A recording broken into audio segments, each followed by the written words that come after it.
ಕೆನಡಾದಲ್ಲಿ ಗುಂಡೇಟಿಗೆ ಕನ್ನಡಿಗ ಬಲಿಯಾಗಿರುವಂತಹ ದುರ್ಘಟನೆ ನಡೆದು ಹೋಗಿದೆ. ಕೆನಡಾದ ವುಡ್ಬೈನ್ ಪ್ಲಾಜಾದಲ್ಲಿ ಹತ್ಯೆ ಮಾಡಿರುವುದು ಸಾವನ್ನಪ್ಪಿರುವಂಥದ್ದು ಕನ್ನಡ ಮೂಲದ ವ್ಯಕ್ತಿ 37 ವರ್ಷದ ಚಂದನ್ ಕುಮಾರ್ ಮೃತಪಟ್ಟಂತ ಕನ್ನಡಿಗ. ಕೆನಡಾದ ವುಡ್ಬೈನ್ ಪ್ಲಾಜಾದಲ್ಲಿ ಸಾವನ್ನಪ್ಪಿದ್ದಾರೆ ಕನ್ನಡಿಗ 37 ವರ್ಷದ ಚಂದನ್ ಕುಮಾರ್ ಮೃತಪಟ್ಟಂತ ಕನ್ನಡಿಗ. ಕೆನಡಾದ ಟೊರೆಂಟೋದಲ್ಲಿ ಫೈರಿಂಗ್ ಆಗಿದೆ ಇವ್ರ ಮೇಲೆ. ಬೆಂಗಳೂರಿನ ನೆಲಮಂಗಲ ಮೂಲದ ಚಂದನ್ ಕುಮಾರ್ ಕೆನಡಾದ ಬ್ರಾಂಪ್ಟನ್ನಲ್ಲಿ ವಾಸವಾಗಿದ್ದರು. ಚಂದನ್ ಹಲವು ವರ್ಷಗಳಿಂದ ಅಲ್ಲಿದ್ದಾರೆ. ಕೆನಡಾದ ಬ್ರಾಂಪ್ಟನ್ನಲ್ಲಿ ವಾಸವಾಗಿದ್ರು ಚಂದನ್. ಇದ್ದಕ್ಕಿದ್ದಂಗೆ ಅವ್ರ ಮೇಲೆ ಫೈರಿಂಗ್ ಆಗಿದೆ. ವುಡ್ಬೈನ್ ಪ್ಲಾಜಾದಲ್ಲಿ ಪಾರ್ಕಿಂಗ್ ಲಾಟ್ನಲ್ಲಿ ನಡೆದಂತಹ ಘಟನೆ. ಗುಂಡಿನ ದಾಳಿ ನಡೆಸಿ ದುಷ್ಕರ್ಮಿಗಳು ಪರಾರಿಯಾಗಿದ್ದಾರೆ. ಟಾರ್ಗೆಟ್ ಮಾಡಿ ಕೊಲೆ ಮಾಡಿರುವಂತಹ ಶಂಕೆ ಸದ್ಯಕ್ಕೆ ಅಂತಹ ಅನುಮಾನಗಳು ಮೂಡ್ತಾ ಇದೆ. ಪಾರ್ಕಿಂಗ್ ಲಾಟ್ನಲ್ಲಿ ಹತ್ಯೆ ಮಾಡಿರುವಂಥದ್ದು ಕನ್ನಡಿಗ ಮೂಲದ ವ್ಯಕ್ತಿಯನ್ನ. ನೆಲಮಂಗಲದವರು ಕೆನಡಾದಲ್ಲಿ ವಾಸವಾಗಿದ್ರು, ಹಲವು ವರ್ಷಗಳಿಂದಾನೇ ಅಲ್ಲಿ ಹೋಗಿದ್ರು.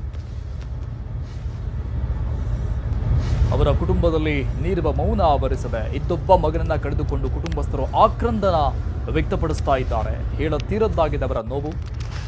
ಚಂದನ್ ಕುಮಾರ್ ಮೃತ ಕನ್ನಡಿಗನ ಫೋಟೋ ಮಧ್ಯಭಾಗದಲ್ಲಿ ನಾವು ನೋಡ್ತಾ ಇರೋದು. ಓಕೆ, ಮೃತಪಟ್ಟಂತಹ ಚಂದನ್ ಕುಮಾರ್ ಅವರ ತಾಯಿ ಶೈಲಜಾ ಅವರು ನಮ್ಮ ಜೊತೆ ಲೈವ್ ನಲ್ಲಿ ಜಾಯ್ನ್ ಆಗ್ತಾ ಇದ್ದಾರೆ. ಅಮ್ಮ ನಮಸ್ಕಾರ. ನಮಸ್ಕಾರ ಸರ್. ನಮ್ಮ ನಿಜಕ್ಕೂ ಕೂಡ ಇಂಥ ಸಂದರ್ಭದಲ್ಲಿ ಸಮಾಧಾನ ಮಾಡೋಕೆ ಯಾರಿಂದನೂ ಸಾಧ್ಯ ಆಗೋದಿಲ್ಲ. ಅದು ಪುತ್ರ ಶೋಕಂ ನಿರಂತರಂ ಅನ್ನುವಂಥ ರೀತಿಯಲ್ಲಿ ಅದು ಜೀವನ ಪರ್ಯಂತ ಇದ್ದೇ ಇರುತ್ತೆ. ಆದರೂ ನಿಮ್ಮನ್ನು ಕೇಳಲೇಬೇಕು, ಯಾವಾಗ ಅವರು ಲಾಸ್ಟ್ ಕಾಲ್ ಮಾಡಿದ್ದು, ಈ ವಿಚಾರ ನಿಮಗೆ ಹೇಗೆ ಗೊತ್ತಾಯಿತು? ನಾನು ಮಾತಾಡಿ 1 ವಾರ ಆಯಿತು ಸರ್. ಓಕೆ, ಅವ್ನು ನೋಡಬೇಕು ಅನ್ನಿಸ್ತು. ಅವಾಗ ಇಂಟರ್ನೆಟ್ ಓಪನ್ ಮಾಡಿ ಮಾತಾಡಪ್ಪ ಅಂತಂದೆ. ಅವಾಗ ಮಾತಾಡಿದೆ 1 ವಾರದ ಕೆಳಗೆ ಅಷ್ಟೇ ಸಹ. ಮತ್ತೆ ಮಾತಾಡಲಿಲ್ಲ ಅವನ ಹತ್ರ. ನಮ್ಮ ಯಜಮಾನರು 3 ದಿವಸದ ಕೆಳಗೆ ಮಾತಾಡಿದ್ರು. 3 ದಿವಸದ ಕೆಳಗೆ ನಮ್ಮ ಯಜಮಾನರು ಮಾತಾಡಿದ್ರು ಸಹ. ಅದೇ ಕೊನೆ. ಏನು ಹೇಳಿದ್ರು ಆ ಟೈಮಲ್ಲಿ ಲಾಸ್ಟ್ ಟೈಮ್ ಮಾತಾಡಿದಾಗ? ಅವನಿಗೆ ಹೆಣ್ಣು ನೋಡಿದ್ವಿ ಸಹ. ಅವರು ಹೆಣ್ಣವರು ಮಾತಾಡಬೇಕು ಅಂತ ಹೇಳಿದ್ರು. ಓಕೆ, ಅದಕ್ಕೆ ನಮ್ಮ ಯಜಮಾನರು ಮಾತಾಡ್ದ ಫೋನ್ನಲ್ಲಿ ಹೆಣ್ಣವ್ರಿಗೆ ಅಂತ ಕೇಳಿದ್ರು. ಇಲ್ಲ ಪಾಪ ಮಾತಾಡಲಿಲ್ಲ, ಇನ್ನೊಂದ್ಸರಿ ಮಾತಾಡ್ತೀನಿ ಅಂತ ಹೇಳ್ದ ಸಹ ಅಷ್ಟೇ. ಅವ್ನು ಯಾವ ಕಷ್ಟ ಆಗಲಿ ಏನೇ ಆಗಲಿ ತಂದೆ ತಾಯಿಗೆ ನೋವು ಕೊಡಬಾರ್ದು ಅಂತ ಏನು ಹೇಳ್ಕತಾನೆ ಇರ್ತಿರ್ಲಿಲ್ಲ ಸರ್ ನಮ್ಮ ಹತ್ರ. ಏನಾದರೂ ನಾನು ಮಾತಾಡಿಸಿ ಕೇಳಿದ್ರೆ ಚೆನ್ನಾಗಿದೆಯಪ್ಪ ಅಂದರೆ ನಮ್ಮ ನೀನು ಚೆನ್ನಾಗಿದೆಯಾ ಅಂತ ಕೇಳ್ತಾ ಇದ್ದ ಸರ್. ನಾನು ಆರೋಗ್ಯ ನೋಡ್ಕೊಳ್ಳಪ್ಪ, ಚೆನ್ನಾಗಿ ಟೈಮ್ ಟು ಟೈಮ್ ಊಟ ಮಾಡು ಅಂತ ಹೇಳ್ತಾ ಇದ್ದೆ ಸರ್. ಅಷ್ಟೇ ಮಾತಾಡ್ತಾ ಇದ್ದಿದ್ದು. ತಂದೆ ತಾಯಿಗೆ ಏನು ನೋವು ಕೊಡಬಾರ್ದು ಅಂತ ಏನು ಮಾತಾಡ್ತಿರ್ಲಿಲ್ಲ ಸರ್. ಓಕೆ, ಈ ಕೆನಡಾಗೆ ಹೋಗಿ ಎಷ್ಟು ವರ್ಷ ಆಯಿತು? ಚೆನ್ನಾಗಿ ನೋಡ್ಕೋಬೇಕು ಅಂತ ಮೊದಲಿಂದನೂ 6 ವರ್ಷ ಆಯಿತು ಸರ್. ಎಷ್ಟು ದಿನಕ್ಕೊಮ್ಮೆ ಬರ್ತಾ ಇದ್ರು ಊರಿಗೆ ನಿಮ್ಮ ಬಳಿಗೆ? ಈಗ ಸರಿ ಬಂದಾಗ 1-2 ವರ್ಷದ ಕೆಳಗಡೆ ಬಂದಿದ್ದ ಸರ್. ಮತ್ತೆ ಈಗ 9 ತಿಂಗಳ ಕೆಳಗೆ ಮತ್ತೆ ಬಂದಿದ್ದ. ಅವ್ರ ತಾತ ಸತ್ತೋದ್ರು. ಅವಾಗ ನೋಡೋಕ್ಕೆ ಮೊದಲು ಬೇರೆ ಕಾಗ್ನಿಸೆಂಟ್ ಕಂಪ್ನಿ ಒಳಗಿದ್ದ ಸರ್. ಅವಾಗ 2 ತಿಂಗಳಿದ್ದ. ಮತ್ತೆ LNT ಒಳಗೆ ಜಂಪ್ ಮಾಡ್ದ ಇದಕ್ಕೆ ಕಂಪ್ನಿಗೆ. ಆವಾಗ 3 ವಾರ ರಜೆ ಕೊಟ್ಟಿದ್ರು ಸರ್ ಅಷ್ಟೇ. ಅವ್ನು 3 ವಾರನೇ ಇದ್ದಿದ್ದು ಸರ್. ಅಷ್ಟರೊಳಗೆ ನಮ್ಮ ದೇವ್ರಿಗೆ ಹೋದ. ಆಮೇಲೆ ನಮ್ಮ ವಾರ್ಗಿತಿ ಮಗ ಇದು ಸ್ಪೀಚ್ ಕೊಡಬೇಕು ಅಂತ ಅಂದರು ಸರ್. ಆವಾಗ ಸ್ಪೀಚ್ ಕೊಟ್ಟ ಸರ್. ಯಾರಿಗೆ ಏನು ಬೇಕಾದರೂ ಕೆನಡಾಗೆ ಬರೋರಿಗೆ ಏನು ಬೇಕಾದರೂ ನನ್ನ ಕೈಲಾದಷ್ಟು ನಾನು ಹೆಲ್ಪ್ ಮಾಡ್ತೀನಿ ಅಂತ ಮಾತಾಡ್ದೆ ಸರ್. ಅಲ್ಲಿ ಯಾರ ಜೊತೆಗಿದ್ರು ಅಮ್ಮ ಅವರು? ಯಾರಿಗೂ ಹಂಗೆ ಹೇಳ್ತಿದ್ದ ಸರ್. ಇಂಜಿನಿಯರ್ ಹ್ಞೂ ಸರ್, ಒಬ್ಬರೇ ಇದ್ರು. ಮನೆ ಮಾಡ್ಕೊಂಡು ಅವನೊಬ್ಬನೇ ಇದ್ದ ಸರ್. ಏನು ಕೆಲಸ ಮಾಡ್ತಿದ್ರು ಈಗ ಪ್ರೆಸೆಂಟ್ ಅವರು? ಇಂಜಿನಿಯರು ಸಹ CEO ಆಗಿ ಎಲ್ಲ ಆಗಿದ್ದ. ಎಲ್ಲದರಲ್ಲೂ ಸಹ ಇದು ಒಳ್ಳೆ ಹೆಸರು ತಗೊಂಡಿದ್ದ ಸರ್. ಕಂಪನಿ ಒಳಗಾಗ್ಲಿ ಜನಗಳ ಹತ್ರ ಆಗಲಿ 3 ಸಂಘ ಅವನೇ ಇದು ಮಾಡಿ ಎಲ್ಲದಕ್ಕೂ ಹೆಲ್ಪ್ ಮಾಡ್ತಿದ್ದ ಸರ್. ಎಲ್ಲಾದು ಮುಂದೆ ನಿಂತುಬಿಟ್ಟು ಎಲ್ಲ ನಡೆಸ್ತಾ ಇದ್ದ ಸರ್. ಕನ್ನಡ ರಾಜ್ಯೋತ್ಸವ ಆಗಲಿ ಪ್ರತಿಯೊಂದು Okay. ಕರ್ನಾಟಕ ಅವ್ರದ್ದೇ ಒಂದು ಸಂಘ ಮಾಡ್ಕೊಂಡಿದ್ದ ಸರ್. ಅಲ್ಲ ನೀವು ಆಗ್ಲೇ ಹೇಳಿದ್ರಿ ಅಮ್ಮ, ಅಂದ್ರೆ ಪ್ರತಿಯೊಂದರಲ್ಲೂ ತುಂಬಾ ಬುದ್ಧಿವಂತ, ತುಂಬಾ ಜನ. ಏನೇನ್ ನೋವಿದ್ರು ನಮ್ಮ ಹತ್ರ ಹೇಳ್ಕೊಳ್ತಾ ಇರ್ಲಿಲ್ಲ, ನೊಂದ್ಕೊಳ್ತಾ ಇದ್ದ ಜಾಸ್ತಿ ಅಂತ. ಸೊ ಹಾಗಾಗಿ ಏನಾದ್ರೂ ಆ ರೀತಿ ಯೋಚನೆಗಳೇನಾದ್ರೂ ಇರ್ತಿತ್ತಾ? ಯಾರೋ ಏನಾದ್ರೂ ಅಲ್ಲಿ ಹೀಗ್ ಮಾಡ್ತಾ ಇದ್ದಾರೆ, ತೊಂದರೆ ಕೊಡ್ತಾ ಇದ್ದಾರೆ ಅನ್ನೋದು ಏನಾದ್ರೂ ನಿಮಗೆ ಡೌಟ್ ಬಂದಿತ್ತಾ ಯಾವಾಗಾದ್ರೂ? ಇಲ್ಲ ಸರ್, ಯಾವತ್ತೂ ಡೌಟ್ ಬಂದಿರಲಿಲ್ಲ. ಹಂಗೇನಾದರೂ ಆಗಿದ್ರೆ ಅವಾಗಲೇ ಕರ್ಸ್ಕೊಂಡ್ಬಿಡ್ತಿದ್ವಿ. ಆದ್ರೂ ಅವನು ಮದುವೆ ಮಾಡಬೇಕು ಅಂತ ಅಂದ್ಬಿಟ್ಟು ಅವ್ರ ತಂದೆ ಬಾರಪ್ಪ ಬಾರಪ್ಪ ಅಂತ ಹೇಳ್ತಾನೆ ಇದ್ರು ಸರ್. ಬರ್ತೀನಿ ಬರ್ತೀನಿ ಅಂತ ಬರಲೇ ಇಲ್ಲ. ಅಷ್ಟರೊಳಗೆ ಅವನೇ ಡೆತ್ ಆಗಿಬಿಟ್ಟ ಸರ್. ಅವನ ಮದುವೆಗೋಸ್ಕರ ಭಾಳ ಆಸೆ ಇಟ್ಕೊಂಡಿದ್ವಿ ಸರ್.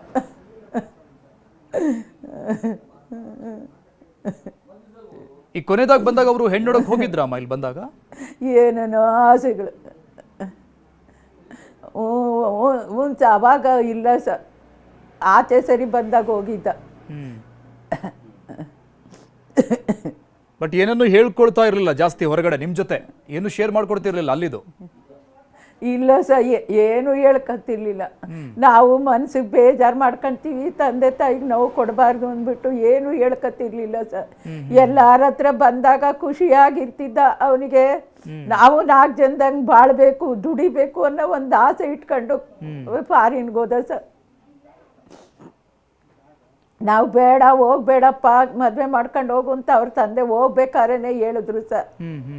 ಇಲ್ಲ ಪಾಪ, ಸಿಕ್ಕಾಗ ಚಾನ್ಸ್ ಸಿಕ್ಕಾಗ ನಾವು ದುಡಿಬೇಕು, ನಮಗೆ ಬೇಕು ಅಂದಾಗ ಕೆಲಸ ಸಿಕ್ಕಲ್ಲ ಅಂತ ಅವ್ರ ತಂದೆನ ಸಮಾಧಾನ ಮಾಡಿ ಹೋದ ಸರ್. ಈ ಘಟನೆ ಹೇಗೆ ಗೊತ್ತಾಯ್ತಮ್ಮ ನಿಮಗೆ? ಯಾರಾದರೂ ಫೋನ್ ಮಾಡಿದ್ರ? ಯಾರು ಫೋನ್ ಮಾಡಿದ್ರು ನಿಮಗೆ ಹೀಗಾಯ್ತು ಅಂತ? ಹ್ಞೂ ಸರ್,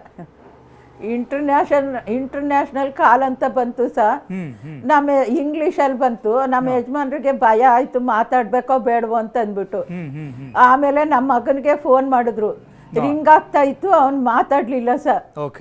ಅಷ್ಟೊತ್ತು ಡೆತ್ ಆಗ್ಬಿಟ್ಟಿದ್ನಲ್ಲ. ಮತ್ತೆ ಸ್ವಲ್ಪ ಹೊತ್ತಿಗೆ ಮತ್ತೆ ಕಾಲ್ ಬಂತು ಸರ್. ಮತ್ತೆ ಯಾರೋ ತೆಲುಗು ಒಳಗೆ ಹೇಳಿದ್ರು ಸರ್, ಈ ಥರ ಶೂಟ್ ಮಾಡಿಬಿಟ್ಟವ್ರೆ, ಸತ್ತೋಗವನೆ ಅಂತ ಹೇಳಿದ್ರು ಸರ್ ತೆಲುಗು ಒಳಗೆ. ಈಗ ಚಂದನ್ ಅವರು ನಿಮ್ಮ ಹತ್ರ ಹುಟ್ಟದಾಗಿಂತನೂ ಅಷ್ಟೇ. ಅಲ್ಲ, ಚಂದನ್ ಅವ್ರು ನಿಮ್ಮ ಹತ್ರ ಏನು ಹೇಳ್ತಾ ಇರಲಿಲ್ಲ, ಓಕೆ. ಆದ್ರೆ ನಿಮಗೆ ಮಗನನ್ನ ಮೊದಲು ನೋಡಿದ್ದಕ್ಕೂ ಇತ್ತೀಚೆಗೆ ಅವರಲ್ಲಿ ಏನಾದರೂ ಬದಲಾವಣೆಗಳು ಆ ರೀತಿ ಏನಾದರೂ ಕಾಣಿಸುತ್ತಾ ನಿಮಗೆ?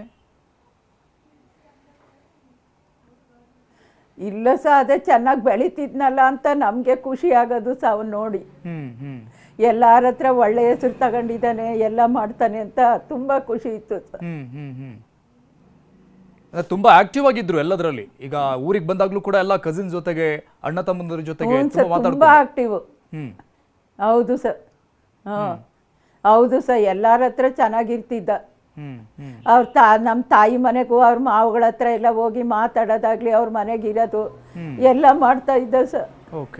ಇಲ್ಲೂ ನಮ್ಮೂರಲ್ಲೂ ಅವ್ರ ದೊಡ್ಡಪ್ಪನ ಮನೆಗೆ, ಚಿಕ್ಕಪ್ಪನ ಮನೆಗೆ, ಇಲ್ಲಿರೋ ಫ್ರೆಂಡ್ಸ್ ಹತ್ರ ಎಲ್ಲಾರ ಹತ್ರ ಹೋಗಿ ಮಾತಾಡ್ತಾ ಇದ್ದ ಸರ್. ಈಗ ಅಲ್ಲಿ ಏನಾದರೂ ಸಮಸ್ಯೆ ಇದ್ರೆ ಅಟ್ಲೀಸ್ಟ್ ಈಗ ಅವರ ಕಸಿನ್ಸು, ಅಣ್ಣ ತಮ್ಮ ಅಥವಾ ಅವರ ಇಲ್ಲಿನ ಫ್ರೆಂಡ್ಸ್ಗಳು, ಸ್ನೇಹಿತರ ಬಳಿ ಏನಾದರೂ ಹೇಳ್ಕೊಂಡಿದ್ರು ಅನ್ನೋ ಬಗ್ಗೆ ಏನಾದರೂ ನಿಮಗೆ ಅನುಮಾನ ಇದೆಯಾ? ನಿಮ್ಮ ಹತ್ರ ಹೇಳಿರ್ಲಿಕ್ಕಿಲ್ಲ, ಯಾಕಂದ್ರೆ ತಂದೆ ತಾಯಿಗೆ ಟೆನ್ಷನ್ ಕೊಡಬಾರ್ದು ಅಂತ. ಅಟ್ಲೀಸ್ಟ್ ಅನುಮಾನನೂ ಇಲ್ಲ, ಗೊತ್ತೇ ಇಲ್ಲ ಸರ್ ನಮಗೆ.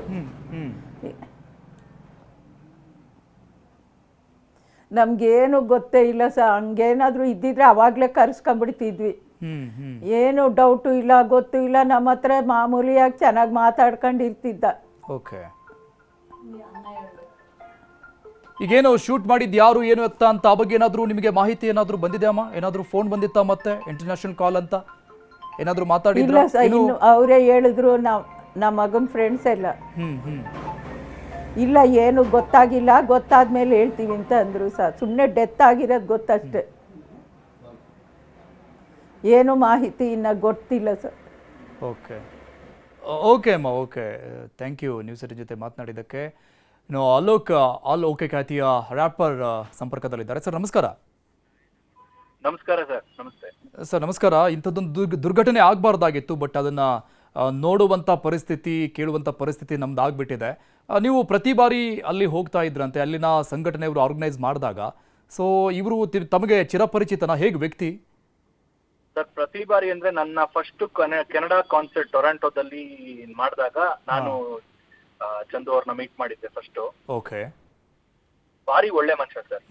ಐ ವಾಂಟ್ ಟು ಟೆಲ್, ಒಳ್ಳೆ ಸ್ನೇಹ ಜೀವಿ, ಬಹಳ ಕನ್ನಡಿಗರು, ಕನ್ನಡ ಅಸೋಸಿಯೇಷನ್ಗಳು ಅಂತಂದ್ರೆ ತುಂಬಾ ಕೆಲಸ ಮಾಡೋರು, ತುಂಬಾ ಪ್ರೀತಿಯಿಂದ ಮಾತಾಡ್ಸೋರು. ನಾನಂತಲ್ಲ, ಸಾಕಷ್ಟು ಜನ ಆರ್ಟಿಸ್ಟ್ಗಳು ಹೋಗಿದ್ದಾರೆ, ಸಾಕಷ್ಟು ಜನ ಆರ್ಟಿಸ್ಟ್ಗಳನ್ನು ಅವರು ಭೇಟಿ ಮಾಡಿದ್ದಾರೆ, ಅವರ ವಿಡಿಯೋಸ್ ತೆಕ್ಕೊಂಡಿದ್ದಾರೆ, ಸೋಷಿಯಲ್ ಮೀಡಿಯಾಗಳಲ್ಲಿ ಪಾಸಿಟಿವ್ ರಿಯಾಕ್ಷನ್ ಬರುವಂತೆ ಅದನ್ನ ಸರ್ಕ್ಯುಲೇಟ್ ಮಾಡಿದ್ದಾರೆ. ಕನ್ನಡದವರು ಕನ್ನಡಿಗರಿಗೆ ಸಪೋರ್ಟ್ ಮಾಡ್ಬೇಕಂತ ತುಂಬಾ ಓಡಾಡಿದ್ದಾರೆ ಅವರು. ಆಮೇಲೆ ಒಂದು ದಿನಾನು ನನಗ್ ಗೊತ್ತಿರಂಗೆ ಒಂದು ನೆಗೆಟಿವ್ ಮಾತಾಗ್ಲಿ ಒಂದು ಇದಾಗ್ಲಿ ಮಾತಾಡದಂತ ಮನುಷ್ಯ ಅಲ್ಲ. ತುಂಬಾ ಒಳ್ಳೆ ಡಿಗ್ನಿಫೈಡ್ ಹ್ಯೂಮನ್ ಬೀಯಿಂಗ್. ನಾನೊಂದು ವಾರ ಟೊರಾಂಟೋದಲ್ಲಿದ್ದೆ. We had a concert. ನಮ್ದು ಫಸ್ಟ್ ಕನ್ನಡದ ಕ್ರೂಸ್ ಪಾರ್ಟಿ ಮಾಡಿದ್ವಿ ನಾವು ಟೊರಾಂಟೋದಲ್ಲಿ, which was a super hit. ಆ ಒಂದು ಕಿರಣ್ ಬರ್ತೂರ್ ಅಂತ ನಮ್ಮ ಬ್ರದರ್, ಅವರು ಎಲ್ಲ ಅವ್ರು ಆರ್ಗನೈಸ್ ಮಾಡಿದ್ದು ಅಂಡ್ ಇವರೆಲ್ಲ ನಾನು ಅಲ್ಲೇ ಭೇಟಿ ಮಾಡಿದ್ ಫಸ್ಟ್. ಸೊ ನನಗೇನು ನಂಬಕ್ ಆಗ್ತಾ ಇಲ್ಲ. ಬೆಳಗ್ಗೆ ಒಂದು 7 o'clock ನನಗೆ ನ್ಯೂಸ್ ಗೊತ್ತಾಯ್ತು ಈ ತರ ಆಗಿದೆ ಅಂತ. ಬಹಳ ಬೇಜಾರಾಯ್ತು. He was not that kind of a person. ನನ್ಗೆ ಗೊತ್ತಿರಂಗೆ ಬಹಳ ಒಳ್ಳೆ ಮನುಷ್ಯ. ಏನು ಬ್ಯಾಕ್ ಡ್ರಾಪ್ ಬಗ್ಗೆ ಮಾಹಿತಿ ಇಲ್ಲದೆ ಇರ್ಬೋದು, ಬಟ್ ನಾನ್ ಮಾತಾಡಿದ ಇನ್ಸಿಡೆಂಟ್ ಇಂದ ಹೇಳ್ತಾ ಇದ್ದೀನಿ, ಬಹಳ ಒಳ್ಳೆ ಮನುಷ್ಯ. ನೀವಲ್ಲಿ ಫಂಕ್ಷನ್ಸ್ಗೆಲ್ಲ ಹೋದಾಗ ಎಷ್ಟು ದಿನ ಇರ್ತಾ ಇದ್ರಿ ಅಲೋಕ್ ಅವರೇ? ಈಸಿಲಿ ನಮ್ದು cruise party was a houseful. ನಾವು ಲಾಂಚ್ ಮಾಡಿ ಒಂದು 1.5 2 daysಗೆ ನಮ್ದು ಟಿಕೆಟ್ಸ್ ಸೋಲ್ಡ್ ಔಟ್ ಆಗಿತ್ತು ಆ ಶೋ. ನನಗೆ ಜ್ಞಾಪಕ ಇರಂಗೆ. ಅಂದ್ರೆ ಯಾಕೆ ಹೇಳಿದೆ ಅಂದ್ರೆ, ಈಗ ಅಲೋಕ್ ಅವರ ಜೊತೆ ಅಟ್ಲೀಸ್ಟ್ ಒಂದು 2-3 days ಹಾಗೇನಾದ್ರೂ ಟೈಮ್ ಸ್ಪೆಂಡ್ ಮಾಡಿದ್ರೆ ಇನ್ ಕೇಸ್ ನೀವು ಅಲ್ಲಿ ಸಹಜವಾಗಿ ಮಾತುಕತೆ ಆಗುತ್ತೆ. ಹೌದು, ಅವರ ಮೀಟಿಂಗ್ ಚಾನ್ಸ್ ಪ್ರಾಬಬ್ಲಿ ಒಂದ್ 2 ಡಿನ್ನರ್ ಸಿಕ್ಕಿರ್ಬೋದು ನಾವು. ಅದು ಒಬ್ರು ಕ್ಲೋಸ್ ಫ್ರೆಂಡ್ ನಮ್ನ ಇನ್ವೈಟ್ ಮಾಡಿದ್ರು ಡಿನ್ನರ್ಗೆ. ಅವಾಗ ಇನ್ಫ್ಯಾಕ್ಟ್ ಡಿನ್ನರ್ ಆದ್ಮೇಲೆ ನನ್ನ ಹೋಟೆಲ್ಗೆ ಕೂಡ ಡ್ರಾಪ್ ಮಾಡಿದ್ರು ಅದೇ ಕಾರಲ್ಲಿ. ನನಗೆ ಜ್ಞಾಪಕ ಇರಂಗೆ ಹೋಟೆಲ್ಗೆ ಡ್ರಾಪ್ ಮಾಡಿ, ಪಾಪ ಅವ್ರ ಕಾಲ ಹೊತ್ತು ಏನೋ ಬಿದ್ದು ಸ್ಪ್ರೈನ್ ಬೇರೆ ಮಾಡ್ಕೊಂಡ್ಬಿಟ್ಟಿದ್ರು.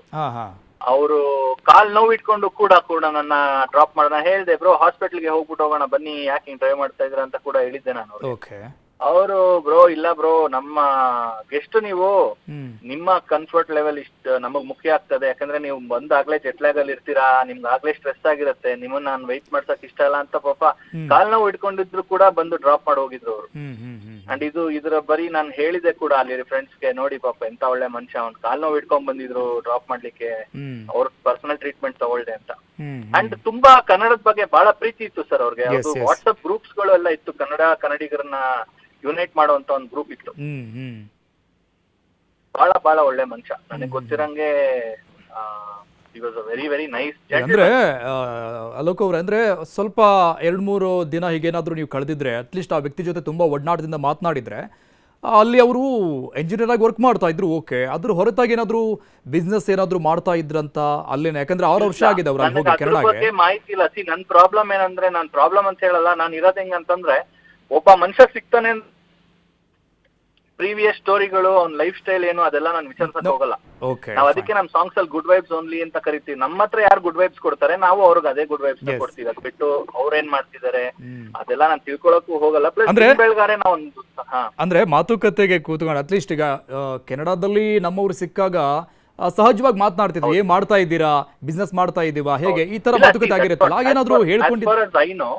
ಏನು ಹೇಳ್ಕೊಂಡಿಲ್ಲ ಅವರು. ನನಗೆ as far as I know ಅದನ್ನೇ ಹೇಳ್ತಾ ಇರೋದು. ಅವರು ಒಂದು ಕನ್ನಡಿಗರನ್ನ ಒಂದು ಪ್ರೀತಿಯಿಂದ ನೋಡ್ಕೊಳ್ಳೋದಾಗ್ಲಿ, ಇಲ್ಲ ಒಂದು ಫ್ರೆಂಡ್ಸ್, ಇವಾಗ ಹೆಂಗೆ ನಾವು ನಮ್ಮೂರವರೇ ಬಂದು ಒಂದೇ ಊರಲ್ಲಿ ಸೆಟ್ಲ್ ಆಗಿರ್ತೀವಿ, ಬೇರೆ ಊರಿಂದ ಬಂದು ಅಲ್ಲೆಲ್ಲರೂ ಸೇರುವಂತ ಒಂದ್ ಏನಾದ್ರು ಇವೆಂಟ್ ಇತ್ತು ಅಂತಂದ್ರೆ ಎಲ್ಲರನ್ನು ಒಗ್ಗೂಡ್ಸೋದಾಗ್ಲಿ, ಸೊ ಆತರ ತುಂಬಾ ಒಳ್ಳೆ ಸೋಷಿಯಲ್ ಸರ್ವಿಸ್ ಕೆಲ್ಸಗಳು ಮಾಡ್ತಾ ಇದ್ರು ಅವರು. ಒಂದು ಆಮೇಲೆ ಆನೆಸ್ಟ್ಲಿ ಸ್ಪೀಕಿಂಗ್ ನನಗೇನು ಆತರ ಏನು ನೆಗೆಟಿವ್ ಅನ್ಸ್ಲಿಲ್ಲ ಮನುಷ್ಯ. ಮಾತಾಡೋದಾಗ್ಲಿ ಇಲ್ಲ ಬಿಹೇವಿಯರ್ ಅಲ್ಲಾಗ್ಲಿ ಬಹಳ ಇನ್ಫ್ಯಾಕ್ಟ್ ನಂದು ಸಾಂಗ್ ರಿಲೀಸ್ ಆಯ್ತು ಮೊನ್ನೆ ಅವತ್ತಿವತ್ ಅಂತ ಹೊಸದು. ಆ ಸಾಂಗ್ ನ ಲಿಂಕ್ ಕಳಿಸಿ in fact wished me on WhatsApp saying, bro ತುಂಬಾ ಚೆನ್ನಾಗಿದೆ, ಇಲ್ಲಿ ಕನ್ನಡ ಅಸೋಸಿಯೇಷನ್ಸ್ ಕನ್ನಡಿಗರಿಗೆಲ್ಲ ನಾನು ಪರ್ಸನಲಿ ಶೇರ್ ಮಾಡಿದ್ದೀನಿ, ಎಲ್ಲ ಒಳ್ಳೆ ಪ್ರತಿಕ್ರಿಯೆ ಕೊಟ್ರು ಅಂತ. That was the last conversation I had with him. ನಾನು ಇನ್ಫ್ಯಾಕ್ಟ್ ಅದನ್ನ ರಿಪ್ಲೈ ಮಾಡಿರ್ಲಿಲ್ಲ. ಇವಾಗ ಅನ್ಸ್ತಾ ಇದೆ ಅಟ್ಲೀಸ್ಟ್ ರಿಪ್ಲೈ ಮಾಡ್ಬೇಕಿತ್ತು, ಕೊನೆ ಮೆಸೇಜ್ ಆಗ್ಬಿಡುತ್ತಲ್ಲ ಅದು ಅಂತ ಬೇಜಾರಾಗ್ತದೆ. ಈಗ ಬೇರೆಯವ್ರು ಯಾರು ಕಾಲ್ ಮಾಡಿದ್ರು ನಿಮಗೆ, ಹೇಗೆ ಗೊತ್ತಾಯ್ತು? ನನಗೆ ನಮ್ಮ ಟೊರೆಂಟೋ ಕನ್ನಡಿಗರು ಒಂದಷ್ಟು ಜನ ಫಾರ್ವರ್ಡ್ ಮಾಡಿದ್ರು ಮೆಸೇಜಸ್. ಅಂಡ್ ಅದಾದ್ಮೇಲಿಂದ followed by this international threads ಇಂದ ಒಂದಷ್ಟು ಮೀಡಿಯಾ ಮೆಸೇಜ್ಗಳು ಬರಕ್ ಶುರು ಆಯ್ತು. ಓಕೆ.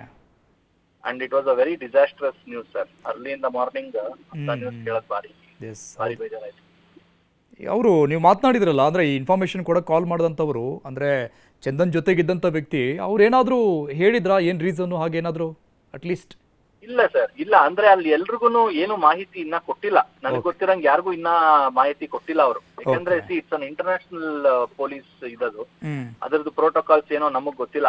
ಅಂದ್ರೆ ಈ ತರ ಇಮಿಡಿಯೇಟ್ ಆಗಿ ನಮ್ಮ ನೆಟ್ವರ್ಕ್ ಅಲ್ಲಿ ಏನೋ ನ್ಯೂಸ್ ಸಿಗುತ್ತೆ ನಮ್ಗೆ, ಬಟ್ ಅಲ್ಲಿ ಪರಿಚಯನೇ ಇಲ್ದೇ ಇರೋಂತ ಒಂದು ಅಸೋಸಿಯೇಷನ್ ಆಗಿರೋದ್ರಿಂದ ಅಲ್ಲಿ ಏನ್ ನಡೀತಾ ಇದೆ ಏನು ಗೊತ್ತಿಲ್ಲ. ಅಂದ್ರೆ ಇದು ನಿಜ ಹೇಳ್ಬೇಕಂದ್ರೆ ಭಯ ಆಗತ್ತೆ ಸರ್. ನಾವು ತುಂಬಾ ಶೋಸ್ ಮಾಡ್ತೀವಿ ಇಂಟರ್ನ್ಯಾಷನಲ್ ಅಲ್ಲಿ, ಭಾರಿ ಬೇಜಾರಾಗತ್ತೆ ಪ್ಲಸ್ ಭಯ ಆಗತ್ತೆ ಏನ್ ಸೇಫ್ಟಿ ಇದು ಅಂತ. ಓಕೆ, ಥ್ಯಾಂಕ್ ಯು ಅಲಕ್ ಕುಮಾರ್ ಅವರೇ, ನೀವು ಸರಿ ಜೊತೆ ಮಾತನಾಡಿದ್ದಕ್ಕೆ.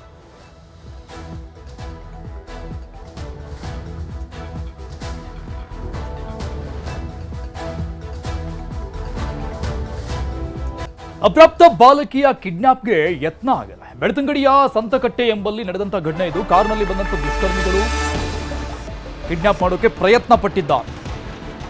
ಬೆಳ್ತಂಗಡಿಯ ಸಂತಕಟ್ಟೆ ಎಂಬಲ್ಲಿ ಘಟನೆ ನಡೆದಿದೆ. ಅಪ್ರಾಪ್ತ ಬಾಲಕಿಯ ಕಿಡ್ನಾಪ್ಗೆ ಯತ್ನ ಪ್ರಕರಣ ಇದು. ಕಾರಿನಲ್ಲಿ ಬಂದಂತ ದುಷ್ಕರ್ಮಿಗಳ ತಂಡ ಈ ಕೃತ್ಯಕ್ಕೆ ಯತ್ನಿಸಿರೋದು. ಕಿಡ್ನಾಪ್ಗೆ ಪ್ರಯತ್ನ ಪಟ್ಟಿದ್ದಾರೆ. ದಕ್ಷಿಣ ಕನ್ನಡ ಜಿಲ್ಲೆಯ ಬೆಳ್ತಂಗಡಿಯ ಸಂತೆಕಟ್ಟೆ ಅಲ್ಲಿ ಆಗಿದೆ. ನಂಬರ್ ಪ್ಲೇಟ್ಗೆ ಬಟ್ಟೆ ಕಟ್ಟಿ ಆ ಕಾರನ್ನು ತೆಗೆದುಕೊಂಡು ಬಂದಿದ್ದ. ಬಾಲಕಿ ಕಿರಿಚಾಡಿದ್ರಿಂದ ಚೂರಿಯಿಂದ ಹಲ್ಲೆ ಕೂಡ ಮಾಡಿದ್ದಾರೆ ಕಿರಾತಕರು. ಬಳಿಕ ಹಲ್ಲೆ ಮಾಡಿ ಅಪಹರಣಕಾರರು ಅಲ್ಲಿಂದ ಪರಾರಿಯಾಗಿದ್ದಾರೆ. ಇದು ಸದ್ಯಕ್ಕೆ ಬಾಲಕಿಗೆ ಖಾಸಗಿ ಆಸ್ಪತ್ರೆಯಲ್ಲಿ ಚಿಕಿತ್ಸೆಯನ್ನು ನೀಡಲಾಗ್ತಾ ಇದೆ. ಇನ್ನು ಸ್ಥಳಕ್ಕೆ ಶಾಸಕ ಹರೀಶ್ ಪುಂಜಾ ಭೇಟಿಯನ್ನು ಕೊಟ್ಟಿದ್ದಾರೆ. ಯಾವ ಕಾರಣಕ್ಕಾಗಿ ಅಪ್ರಾಪ್ತೆಯನ್ನ ಕಿಡ್ನಾಪ್ ಮಾಡೋಕೆ ಬಂದಿದ್ರು, ಅವರ ಸಂಬಂಧಿಕರ ಗೊತ್ತಿರುವಂಥವರ ಅಥವಾ ಬೇರೆ ಏನಾದರೂ ಕಿಡ್ನಾಪ್ ಜಾಲನ, ಈ ನಿಟ್ಟಿನಲ್ಲಿ ತನಿಖೆ ಮುಂದುವರಿತಾ ಇದೆ. ಅವರ ತಂದೆ ತಾಯಿ ಹತ್ರನೂ ಮಾತಾಡಿದ್ದೇನೆ, ಅವಳ ಹತ್ರನೂ ಮಾತಾಡಿದ್ದೇನೆ.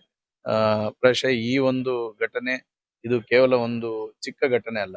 ಇವತ್ತು ಬೆಳ್ಳಂಬೆಳಗ್ಗೆ ಈ ರೀತಿಯ ಘಟನೆ ಆಗ್ತದೆ ಅಂತ ಹೇಳಿದ್ರೆ ಇನ್ನು ಮುಂದೆ ಸಮಾಜದಲ್ಲಿ ಓಡಾಡ್ಲಿಕ್ಕೂ ಹೆದರ್ಬೇಕಾದಂತ, ಯೋಚನೆ ಮಾಡಬೇಕಾದಂತ ಪರಿಸ್ಥಿತಿ ಇರೋದ್ರಿಂದ ತಕ್ಷಣ ಇದನ್ನು ಏನು ಸಮಾಜ ಮತ್ತು ಈ ತಾಲೂಕು, ಜಿಲ್ಲೆ, ರಾಜ್ಯದ ಜನ ಏನು ಆತಂಕಗೊಳಗಾಗಿದ್ದಾರೆ ಅದನ್ನು ನಿವಾರಣೆ ಮಾಡತಕ್ಕಂಥ ಕೆಲಸವನ್ನು ಗೃಹ ಇಲಾಖೆ ಮಾಡಬೇಕು.